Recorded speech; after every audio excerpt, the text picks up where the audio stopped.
شب معراج وہ رات ہے جس رات کو اللہ نے اپنے محبوب کو اپنی خاص نشانیاں دکھلائی۔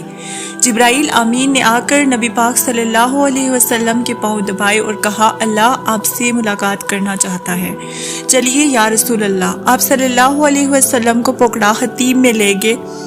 حتیم بیت اللہ کے اندر کا حصہ ہے۔ جبرائیل نے یوں سینے پہ ہاتھ مارا، سینہ کھل گیا، خون کا ایک قطرہ بھی نہیں نکلا۔ آپ صلی اللہ علیہ وسلم آنکھوں سے دیکھ رہے تھے، ان کے دل کو زمزم کے پانی سے دھویا اور جتنا نور لائے تھے اس میں بھر دیا، تو اپنے آپ رگیں فٹ ہو گئی، بغیر نشان کے سینہ بند ہو گیا اور آسمان پر جانے کے لیے نظام مکمل ہو گیا۔ پھر براق پر سوار ہوئے۔ براق کی سپیڈ بجلی کی رفتار سے تیز تھی اور وہ جس جگہ پر نبی پاک صلی اللہ علیہ وسلم فرماتے ہیں کہ جس جگہ پر میری نظر پڑتی اس جگہ پر اس کا قدم ہوتا۔ ایک جگہ اترے، 2 نفل پڑے، جبرائیل سے پوچھا یہ کون سی جگہ ہے؟ یا آپ صلی اللہ علیہ وسلم کے دادا ابراہیم کی جائے پیدائش ہے۔ پھر اٹھایا، بیت المقدس کے قریب پہنچے تو خوشبو آئی۔ کہا یہ خوشبو کہاں سے آ رہی ہے؟ فرمایا یا رسول اللہ صلی اللہ علیہ وسلم یہ خوشبو فرعون کی باندی اور اس کی بیٹیوں کو جو اس نے زندہ جلا دیا تھا، یہ خوشبو ان کی ہڈیوں سے آ رہی ہے۔ براق تو پھر انہوں نے براق کو باندھا اور اندر تشریف لے گئے۔ سارے انبیاء انتظار میں تھے۔ انہوں نے 2 نفل پڑھا کر سب کی امامت کروا کر مسجد الاقصی کو بھی بیت اللہ کے تابع ہونے کا اعلان کر دیا۔ تمام انبیاء پر آپ صلی اللہ علیہ وسلم کی نبوت کے مہر لگنے کا اعلان کر دیا گیا۔ آپ صلی اللہ علیہ وسلم سب نبیوں کی، اور کہا گیا کہ اب کسی اور نبی کی شریعت نہیں چلے گی، اب شریعت نبی پاک صلی اللہ علیہ وسلم کی چلے گی۔ اس کے بعد آپ اوپر تشریف لے گئے، پہلے آسمان پر گئے تو انہیں پہلے آسمان پر حضرت آدم ملے۔ حضرت آدم نے کہا میرا بیٹا آ گیا، میرے نبی آ گئے۔ دوسرے آسمان پر گئے تو دوسرے آسمان پر انہیں حضرت یحییٰ، حضرت زکریا، حضرت عیسیٰ ملے اور انہوں نے کہا ہمارے بھائی آ گئے، ہمارے نبی آ گئے۔ تیسرے آسمان پر حضرت یوسف علیہ السلام ملے، انہوں نے کہا میرے نبی آگے، ہمارے بھائی آگے۔ چوتھے آسمان پر ادریس علیہ السلام سے ملاقات ہوئی، انہوں نے بھی یہی لفظ کہا میرے بھائی آگے، میرے نبی آگے۔ پانچویں آسمان پر ہارون علیہ السلام نے بھی یہی کہا میرے بھائی آگے، میرے نبی آگے۔ چھٹے آسمان پر ان کی ملاقات حضرت یوسف سے ہوئی، انہوں نے بھی کہا میرے نبی آگے، میرے بھائی آگے۔ ساتویں آسمان پر ابراہیم علیہ السلام سامنے کھڑے تھے، استقبال کیا انہوں نے۔ آپ صلی اللہ علیہ وسلم بیت اللہ کا طواف، آپ صلی اللہ علیہ وسلم نے ساتویں آسمان پر دیکھا کہ بیت اللہ کا طواف ہو رہا ہے اور ایک بڑے میاں سفید داڑھی میں ٹیک لگا کر بیٹھے ہوئے ہیں۔ ایک روایت میں یہ ہے کہ حضرت ابراہیم نے کھڑے ہو کر ان کا استقبال کیا، اور دوسری روایت میں یہ ہے کہ حضرت ابراہیم علیہ السلام ایک سائڈ پر، ایک کونے پر بیٹھے ہوئے، ٹیک لگائے ہوئے بیٹھے تھے۔ جب نبی پاک صلی اللہ علیہ وسلم قریب ہوئے تو آپ کھڑے ہو گئے اور آپ نے ان کا استقبال کیسے کیا؟ آپ نے فرمایا میرا بیٹا آ گیا۔ ابراہیم علیہ السلام وہ واحد تھے جنہوں نے نبی پاک صلی اللہ علیہ وسلم کو گلے لگا کر ماتھا چوما اور کہا بیٹا اپنی امت کو میرا سلام کہہ دینا۔ سدرۃ المنتہا پہ جبرائیل امین رک گئے، انہوں نے کہا اگر میں اوپر گیا تو جل کر راکھ ہو جاؤں گا، مطلب انہوں نے کہا کہ یہ بارڈر لائن ہے، اس سے اوپر میں نہیں جا سکتا۔ اور پھر انہوں نے کہا اس سے آگے آپ جانے اور آپ کا اللہ جانے۔ سورہ نجم جو ہے نا وہ آسمان کا سفر بتاتی ہے، اور سورہ اسراء زمین کا سفر بتاتی ہے۔ نبی پاک صلی اللہ علیہ وسلم جب معراج پہ گئے تھے تو سورہ نجم آسمان کا سفر بتاتی ہے اور سورہ اسراء زمین کے سفر کے بارے میں بتاتی ہے۔ قرآن پاک کی صورتیں ہیں۔ آپ صلی اللہ علیہ وسلم جب اوپر گئے تو انہوں نے مختلف مناظر دیکھے، انہیں جنت کی نعمتیں بھی دکھائی گئی، جنت کے مناظر دکھائے گئے اور جہنم کا عذاب دکھایا گیا۔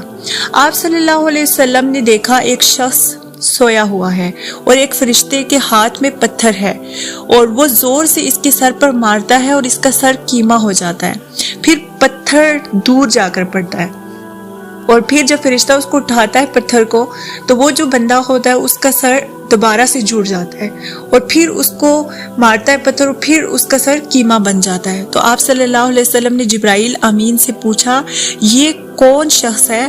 تو انہوں نے کہا جو عشاء کی نماز پڑھے بغیر سو جاتا تھا۔ کچھ لوگ، پھر انہوں نے دیکھا کہ کچھ لوگ ایسے ہیں مرد اور عورت جو الٹے لٹکے ہوئے ہیں اور نیچے سے آگ ان کو جلا رہی ہے۔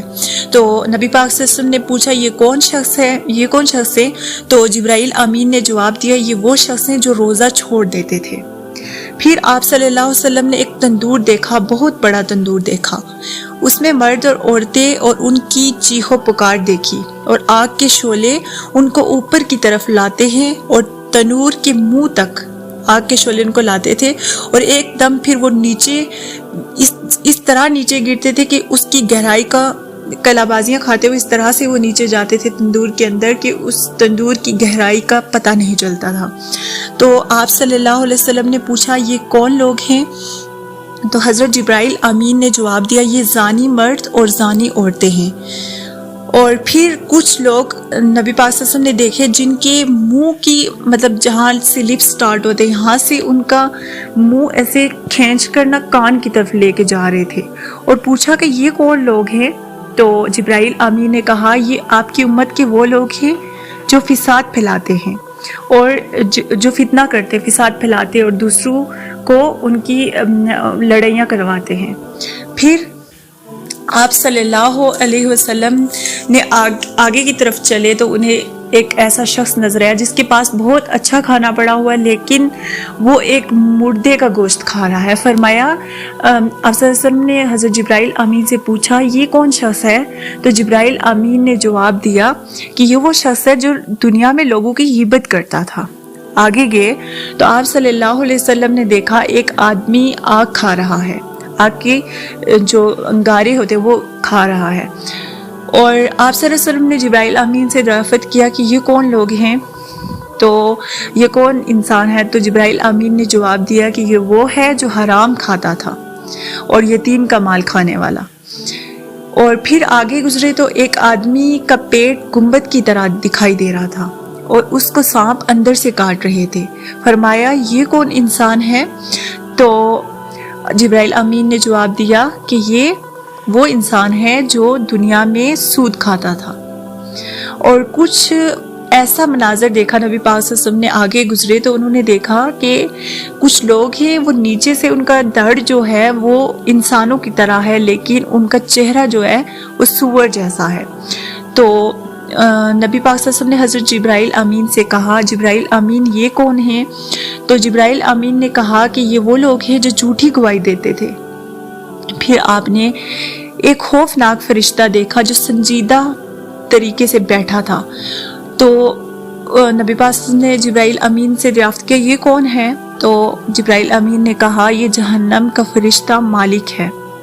پھر نبی پاک صلی اللہ علیہ وسلم نے ایک حسین چہرہ دیکھا۔ تو نبی پاک صلی اللہ علیہ وسلم نے حضرت جبرائیل امین سے پوچھا کہ یہ کون ہے؟ تو آپ جبرائیل امین نے فرمایا کہ یہ جنت کا فرشتہ رضوان ہے۔ پھر نبی پاک صلی اللہ علیہ وسلم نے جنت کی سیر کی، اور نبی پاک صلی اللہ علیہ وسلم جنت میں کیا دیکھتے کہ ایک لڑکی چشمے پر وضو کر رہی تھی اور اس کے سبز رنگ کے جوتے بھی تسبیح کر رہے تھے، بہت خوبصورت عورت تھی۔ کہا تم کون ہو بی بی؟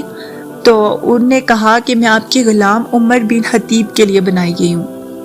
پھر جنت میں دیکھا کہ بلال کے قدموں کی آواز سنائی دے رہی تھی، اور جنت میں ان کی نبی پاک صلی اللہ علیہ وسلم سے وہ آگے آگے چل رہے تھے۔ کیونکہ ان کو پتھروں پر لٹایا گیا، ان کو دنیا میں انگاروں پر لٹایا گیا، لیکن ان کے منہ سے ایک ہی کلمہ جاری تھا، احد احد۔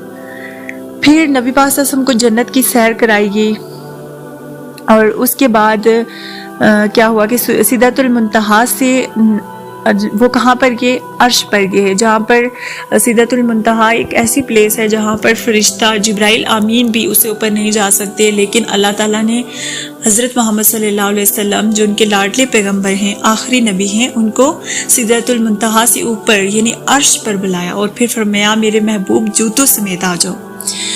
پھر جب سدرۃ المنتہا پر جب عرش پر پہنچ گئے تو عرش جھوم رہا تھا، اور عرش اس لیے جھوم رہا تھا کیونکہ اس کے اوپر ایک ایسی ہستی کے قدم تھے جو کسی نے اسے پہلے نہیں رکھے تھے، اس لیے عرش جھوم رہا تھا، خوشی میں جھوم رہا تھا۔ اور 70,000 نور کے پردے اٹھ کے اور نبی پاک صلی اللہ علیہ وسلم آمنے سامنے ہوگی، اللہ تعالیٰ اور نبی پاک صلی اللہ علیہ وسلم۔ نبی پاک صلی اللہ علیہ وسلم، اللہ تعالیٰ نے فرمایا میرے حبیب، اللہ تعالیٰ جب یہ معراج کا قصہ سنایا جاتا ہے تو بتایا جاتا ہے کہ اللہ تعالیٰ کے نبی پاک صلی اللہ علیہ وسلم اتنے قریب تھے جیسے کمان اور جو چیز ہوتی ہے جس سے لڑائی وغیرہ کی جاتی ہے وہ جتنا قریب ہو جاتے اتنا قریب ہو گئے تھے وہ۔ پھر نبی پاک صلی اللہ علیہ وسلم نے پوچھا کہ اللہ تعالیٰ آپ مجھے کیا دیں گے، مطلب آپ نے جیسے سلیمان علیہ السلام کو بادشاہت دی ہے، حضرت داؤد کو سریلی آواز دی ہے، تو مجھے کیا تحفہ دیں گے آپ؟ تو اللہ تعالیٰ نے کہا کہ اے نبی پاک صلی اللہ علیہ وسلم تمہارے لیے یہ تحفہ ہے کہ قیامت تک میرا نام تمہارے نام کے ساتھ جڑا رہے گا۔ سبحان اللہ، کتنا بڑا تحفہ دیا نا اللہ تعالیٰ نے۔ پھر نبی پاک صلی اللہ علیہ وسلم کو نمازوں کا تحفہ دیا گیا۔ پہلے نمازیں 50 فرض کی گئی نبی پاک صلی اللہ علیہ وسلم کی امت پر۔ پھر نبی پاک صلی اللہ علیہ وسلم جب نیچے آئے تو پہلے آسمان پر ان کو حضرت موسیٰ علیہ السلام ملے، اور موسیٰ علیہ السلام نے کہا کہ محمد صلی اللہ علیہ وسلم آپ کو کتنی نمازیں مطلب فرض کی گئی آپ کی امت پہ؟ تو انہوں نے کہا کہ 50۔ تو انہوں نے کہا کہ آپ کی امت یہ نمازیں نہیں پڑھ سکے گی، آپ پھر سے اللہ کے پاس جائیں اور نمازیں کم کروا کے لائیں۔ پھر وہ ایسے ہی اللہ تعالیٰ کے پاس گئے تو اللہ تعالیٰ نے کہا کہ چلو 45۔ پھر وہ بار بار جاتے رہے، آخر 5 نمازیں فرض کی گئی۔ تو پھر سے وہ آئے نیچے اور حضرت موسیٰ ان کا انتظار کر رہے تھے۔ پوچھا کہ موسیٰ حضرت محمد صلی اللہ علیہ وسلم سے پوچھا کہ آپ کی اب کتنی نمازیں رہ گئی؟ تو حضرت نبی پاک صلی اللہ علیہ وسلم نے کہا کہ اب 5 نمازیں رہ گئی ہیں۔ تو اللہ تعالیٰ نے کہا کہ نبی پاک صلی اللہ علیہ وسلم نے جب کہا کہ 5 نمازیں رہ گئی ہیں کہ اب 5 نمازیں رہ گئی ہیں، تو پھر حضرت موسیٰ نے کہا کہ جب میں نبی تھا تو میری امت پر 2 رکعت نماز فجر اور 2 رکعت نماز عصر فرض تھی، تو وہ بھی نہیں وہ پڑھتے تھے۔ تو نبی پاک صلی اللہ علیہ وسلم نے کہا کہ اب میں اللہ کے پاس نہیں جاتا، کیونکہ اگر میں اب پھر سے گیا تو میری امت اگر اور نمازیں کم ہو گئی تو میری امت اللہ کی یاد سے غافل ہو جائے گی۔ تو اس سے ہم نے کیا سیکھا کہ نبی پاک صلی اللہ علیہ وسلم نے ہمارے لیے کتنی بڑی قربانی دی کہ اگر ہمارے اوپر 50 نمازیں ہوتی تو ہم کیسے پڑھتے۔ پھر نبی پاک صلی اللہ علیہ وسلم نے 5 نمازیں کروائی اور وہ بھی ہم نہیں پڑھ رہے۔ ہمیں اپنی نمازوں کی پابندی کرنی چاہیے۔ اس طرح کی آپ مزید اور ویڈیوز دیکھنے کے لیے میرے چینل کو سبسکرائب کریں اور بیل آئیکن کا بٹن پریس کریں تاکہ آنے والی ساری ویڈیوز کی نوٹیفیکیشن آپ تک آ جائے۔